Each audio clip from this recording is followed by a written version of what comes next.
Jason from Auto Appraise, 1983 Toyota Land Cruiser FJ60. They made 10 million of these since about 1951. I recall reading somewhere. I think 4,805 is what got imported into the US in 1983. This unit allegedly, according to what's written on the windshield, spent its entire life in Washington State. I just got done doing about 3 hours worth of 300 plus photos and crawling underneath it and running it and going through it mechanically, and it would appear that that is true. I think we'll start underneath it. 126,000 miles. Good general use driver quality condition.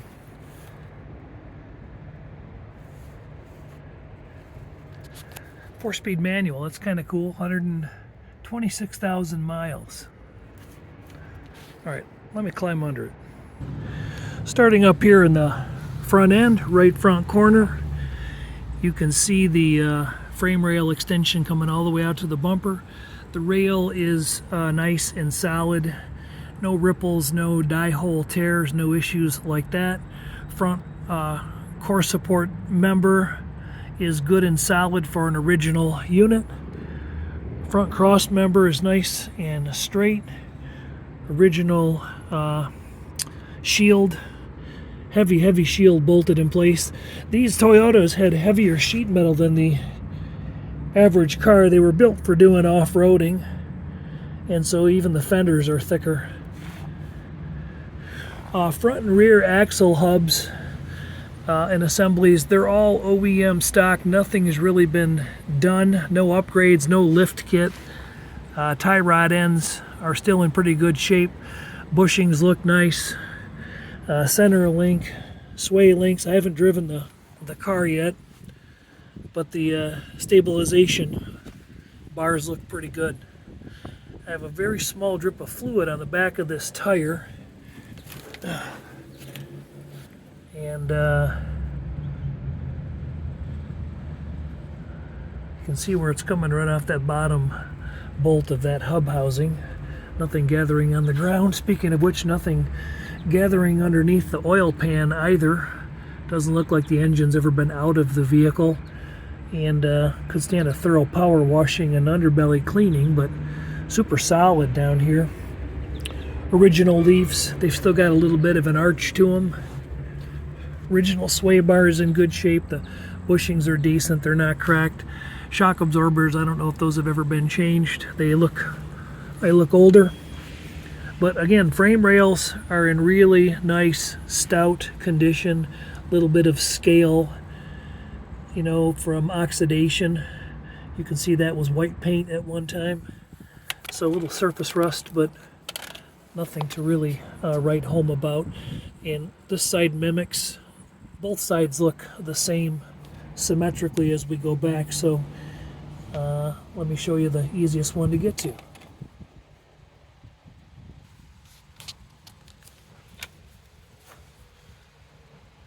So again, body to frame supports.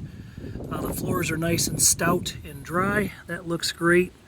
And every one of them pretty much looks just like that. Come down the interior of the inner rocker structure, and this is what we see on both sides. Also back here at the inner rocker, nice, stable, dry inner rocker structure all the way up, and that's the way it looks. Sorry if my flashlight's not quite marking us in the right spot. So all original fuel lines, brake lines. Found a little bit of seepage there on the floor. I was looking to see if it was splashing here off the transfer case. Again, nothing on the ground. Just a little dampness on the case. Some grease and oil buildup on the transmission. A couple drops of likely oil splashing back from the oil drippage maybe from the pan, but the truck rather, has been parked here since the beginning of time when I came out today, and the pavement looks pretty dry. I don't see anything really gathering. Exhaust system's all OEM, front to back, with the exception of a replacement muffler, and that looks pretty good. Shocks are showing a little bit of corrosion buildup. Those are probably original. Leafs look the same way. Somebody might have spray detailed those at one point. A few little dry cracks there in the leaf spring bushings, you can see. Those are no doubt original, but a really stout original dry Western underbody. The frame rail extensions in the rear, same thing. The rear frame support is all very solid, very good looking. The only thing I saw that was changed back there was the support to hang the rear tire from. Looks like it might have been replaced, or the bolts in it were replaced. Some quick peek on the other side of the interrocker structure, and we'll see that that's all real stable and dry. Take a quick peek at the rear, and then we'll be done underneath it. Same condition on the leaf bushings. That inner splash panel is in really nice solid shape, and you can see the frame rail coming up along here. Good and solid, healthy, not smashed. Just some general cosmetic age. Somebody changed that spare tire carrier. Got a four-pin harness for trailer, small bolt-on bumper hitch. Box of parts that was in the back of the unit when I got here. I took it out. I haven't put them back in yet. There is a plethora of vacuum lines in there and some various brackets for some modifications that were done under the hood. I say modifications, really set up with a 2-barrel Rochester in it. You could get these with a 3.4 unit and a 4.2 liter unit. 4-speed manual gearbox. This thing has been rained on, as you can see. It wasn't nicely detailed before I showed up. Presentable, but it's been raining out here a bunch the last week. So I've got about 40 still photos around the vehicle of just digital paint meter readings. I'll do some really quick here. 7.0, 13. Most everything read from about 7 to 15. A lot of 9s and 10s. There's 9. There's 12. 18 on the rocker. 8 on the fender lip. So all the way around the vehicle we have pretty solid readings. Those are the thickness of $2 bills. There's a little bit of thickness. There might have been a little bit of repair here in the corner. Got a higher reading there, 48, and then 11. So you can see a little bit of a repair was done right here, and it shows.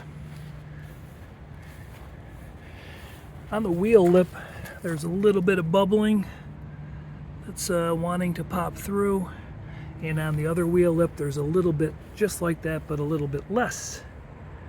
Otherwise, the body is pretty straight. Some small contaminations. There looks like maybe a hair or a little scratch in the paint there. A little paint peel. All right, here coming up off the bottom of the door skin. Didn't get great adhesion right there.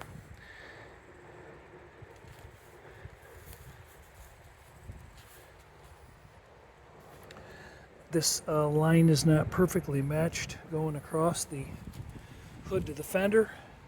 This one's decent. Sets back just a little bit.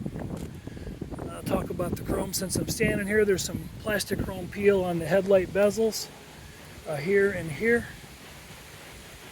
The grill's in pretty good general condition. not broken or anything like that, but it could stand to be polished. A little bit of paint, dabble in some scuffs and a little bit of oxidation breaking through. The front bumper is pretty straight. The bumper bolts are showing some rust. Tow hooks look like they got changed. The rubber corners are decent, oxidized, but the bumper itself is pretty straight. There's a little bit of stone pitting underneath in the valance panel that didn't get primed and blocked 2 or 3 times. It got probably primed out and sprayed over. A little bit of bubbling on the lip edge of the hood. There and there and there. Otherwise, the hood is pretty straight and meters out nicely. 7, 10.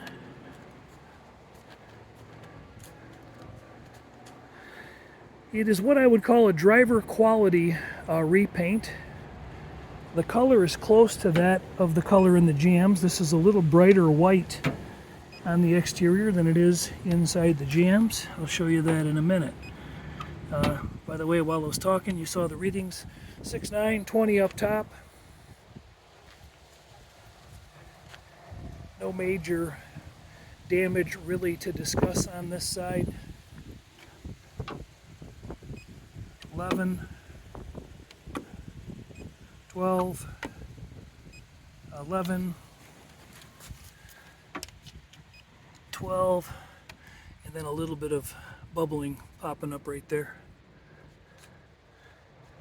So it's hard to see. There's a crack here in the paint going along this feature line. Could have been a crack in the paint or a crack in the body. Let's take a quick look at it again.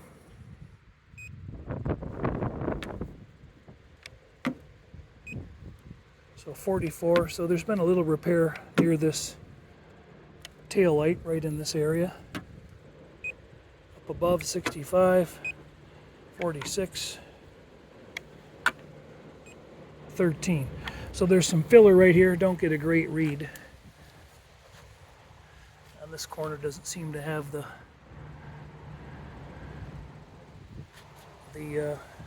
cosmetic issues of the other corner. So the gate's pretty nice. All the doors open and close as they should. And there's a little bit of a skin lip separation. Let me stop and pop this open. I don't think they use this lock much. It's pretty stiff, and probably could force it down, but I don't want to be stuck and not be able to open it. But the gate drops down nicely, and generally speaking, the body is in good shape where the gate fastens to the rear tail panel. Here we've got the skin lip broken loose just a little bit from there to there, about 6 or 8 inches. So that would be something that could be tended to. The gate seems to open and close in a reasonable fashion. Some overspray noted here on the gate hardware that didn't come off. So it wasn't completely taken apart. The rubber seals show a little bit of overspray on the ends and stuff. Some on the rear shocks. Oops. This zip-tied wiper is not a factory, that's not a factory option, I don't think. You guys can comment and let me know. I'm going to take it off right now, put it in the box. Pray nobody turns it on. Actually, let's flip this down. Let's do it that way. All right, you're a witness. I did not break that. Bumper's reasonably straight. Some small rust spots pitting on the top surface. They're kind of emerging, and there's a little bit of a rust hole right here. The rubber bumper ends have a little general wear and fatigue, but not bad. All the glass in the unit is super nice.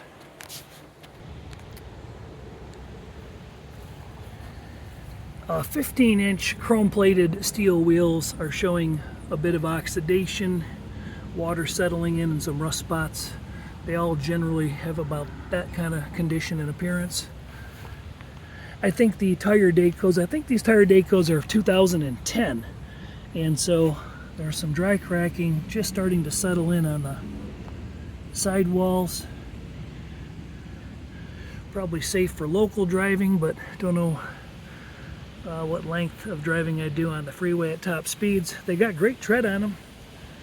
So, but that is the deal. A little bit of dry cracking around all of the edges of the sidewalls.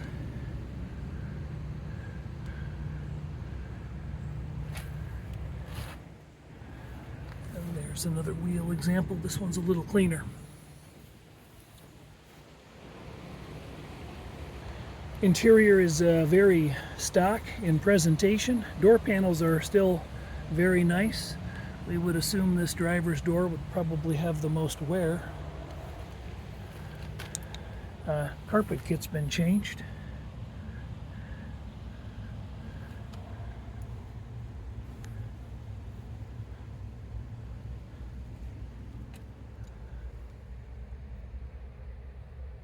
Dashboard's nice and clean, could stand to be wiped down. Might have had a couple items stuck to it at some point, but no cracks. Lenses are in good shape for original. Gauge faces are easy to read. I haven't tested out a few of the options. I'm not going to be testing the rear wipers. Glove box door opens, closes, and latches as it should, as does the console door. Tweed seat inserts are showing well. A little bit of entry wear on this bolster, but not horrible. Vinyl on the sides is in pretty good shape. Original trim tag present. Back of the unit presents in a pretty clean fashion. Vinyl headliner is in pretty good shape. A little bit of sagging right there. Dome light is pulled out. These vinyl wheel covers show a little bit of wear. The one on the other side, I'll open up the trunk and show that in a minute. But the door skin lips are in really good shape everywhere else on the vehicle. And the panels are in nice shape, door panels. Small stain right there on this door panel. Right front, right jam, and in the jam we'll show some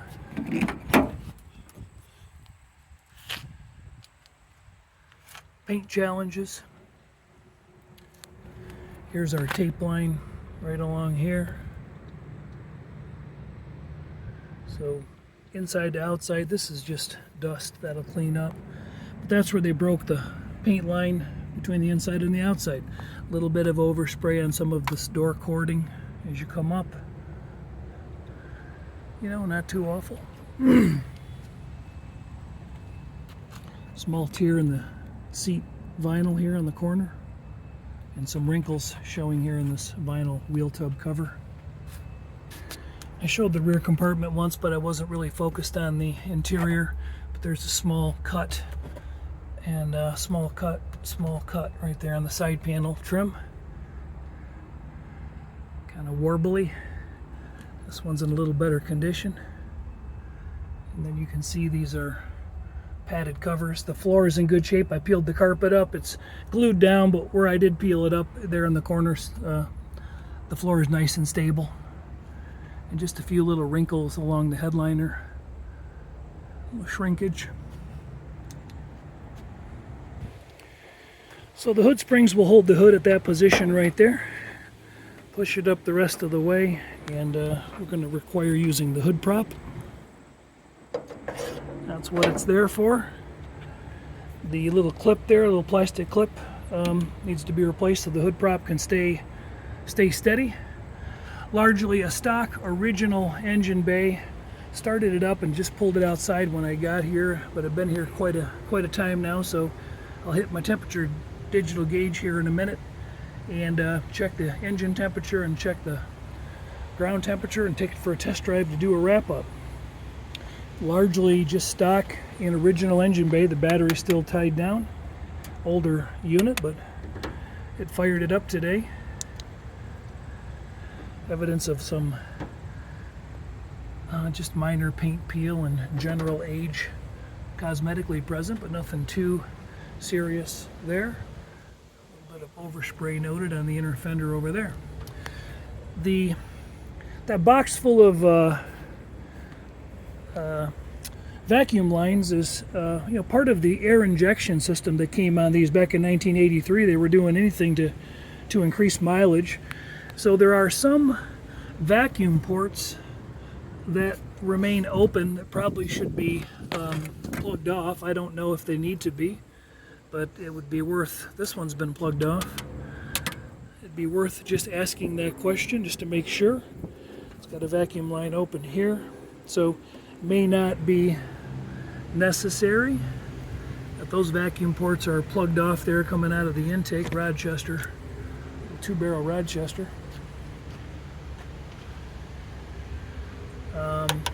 Breather on the air cleaner lid. That hose is absent. And then there's an open line back here for a crankcase breather is probably what that is. So some of that vacuum stuff is in the box, and I suppose it ran good enough when I pulled it out. Maybe it doesn't need it. The wing nuts are missing. I found one in the glove box. So has one, needs one. Oil looks pretty decent, up to level. Maybe could stand to be changed, but it's still got a gold tint to it. Antifreeze looked nice and green. No issues there. The overflow water bottle, the bottle's cracked up here and it needs a lid. All right, let's fire this up.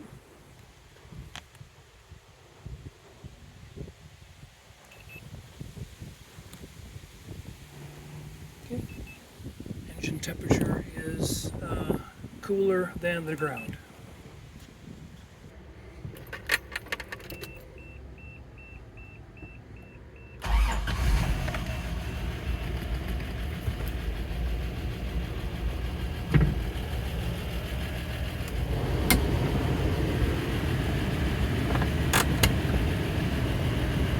Got a faded brake light on, and we got a charging light on.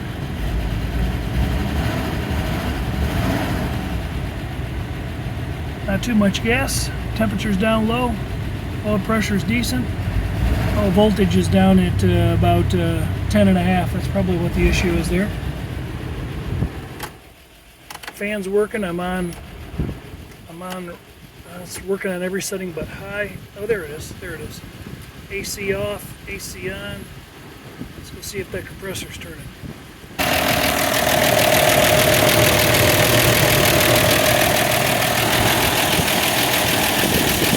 Does not appear the compressor's turning. The lower AC belt looks like it adds a little more wear than the main belt, by the way. This return spring is hooked up to a bracket on the AC or the air cleaner assembly. I'm not sure that's OEM stock right there, right? You can see these ports were plugged off as well down there for the air injection.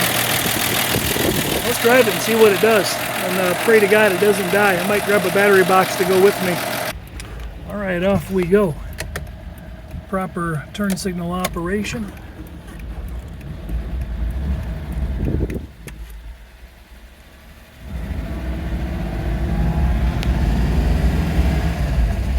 Very little gas.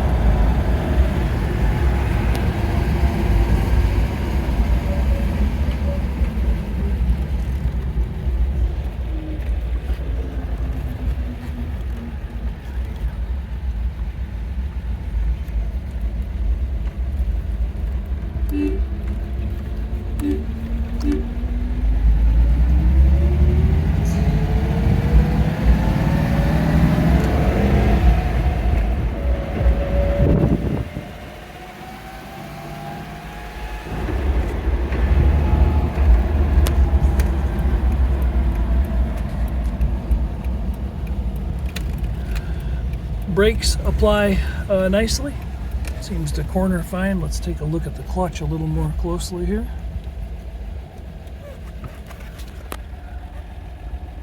Engagement right there. Right there. Right there. There. Let's see. 50% through the pedal. Odometer is working. Speedometer is turning. Tach is turning.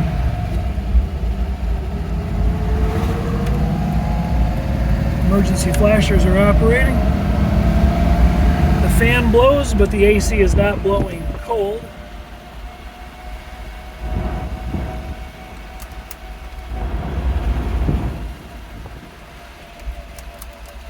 And not sure about the radio.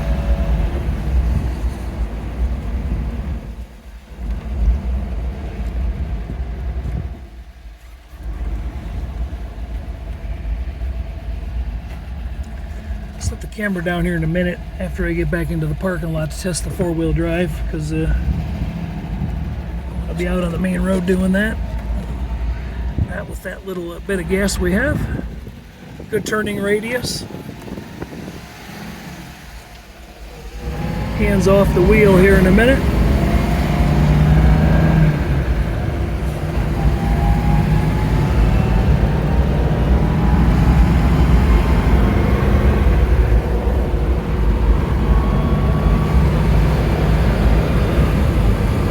Quick brake stop.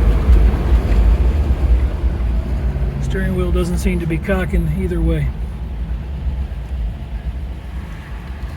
So the charge light's on. Looks like the alternator probably needs to be serviced.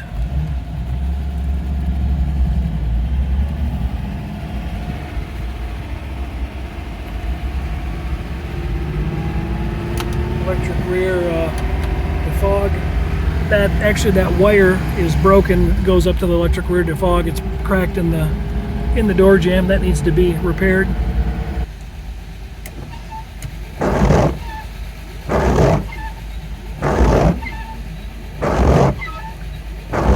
Wipers are sweeping. Squirter does not seem to be squirting. Check the headlights when we get inside.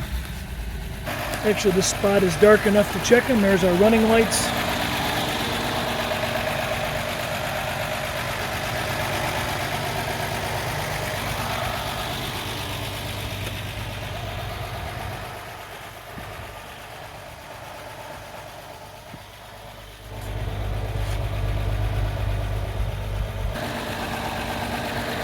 Headlights. CB radio, which may or may not be hooked up anymore. I don't think anybody's out there talking. All right, let me work on the four-wheel drive here before we wrap it up. The pass feature is working. The blue light's coming on there, I think, if we can see it. Yeah.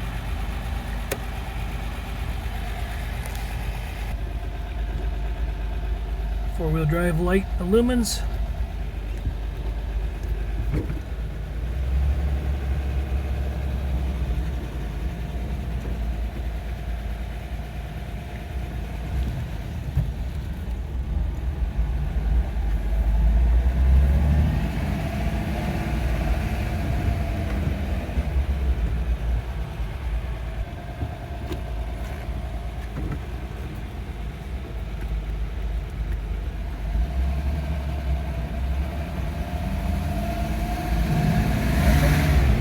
Low seems to be working as well.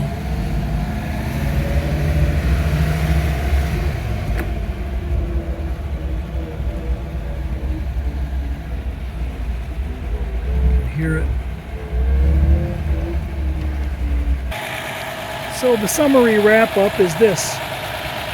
Appears to be a really nice original Western Survivor unit with a reasonable quality repaint. Could use some detailing right now to just get it looking a little sharper. Bumpers could stand to be polished up to a degree. Got an ever so slight little ignition miss. I've read stories where people have driven these straight six Toyotas 500 and 600,000 miles. They're pretty much a rock solid, dependable straight six engine. Couldn't get the V8s in these till about 1998. So all six cylinders through that era. 80s era is described to be the best era of the Land Cruisers, the most collectible, most desirable as far as driver friendly goes. Get in and use them. So it's going to have to get the AC serviced.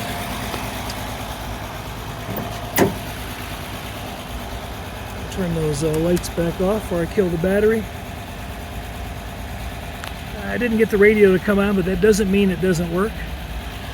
Pretty simple unit here. There's a single wire harness down here that the wire's broken, and that's, I'm sure, what goes to the powers the upper glass, but I'm not positive actually. It could be a license plate light, but single wire is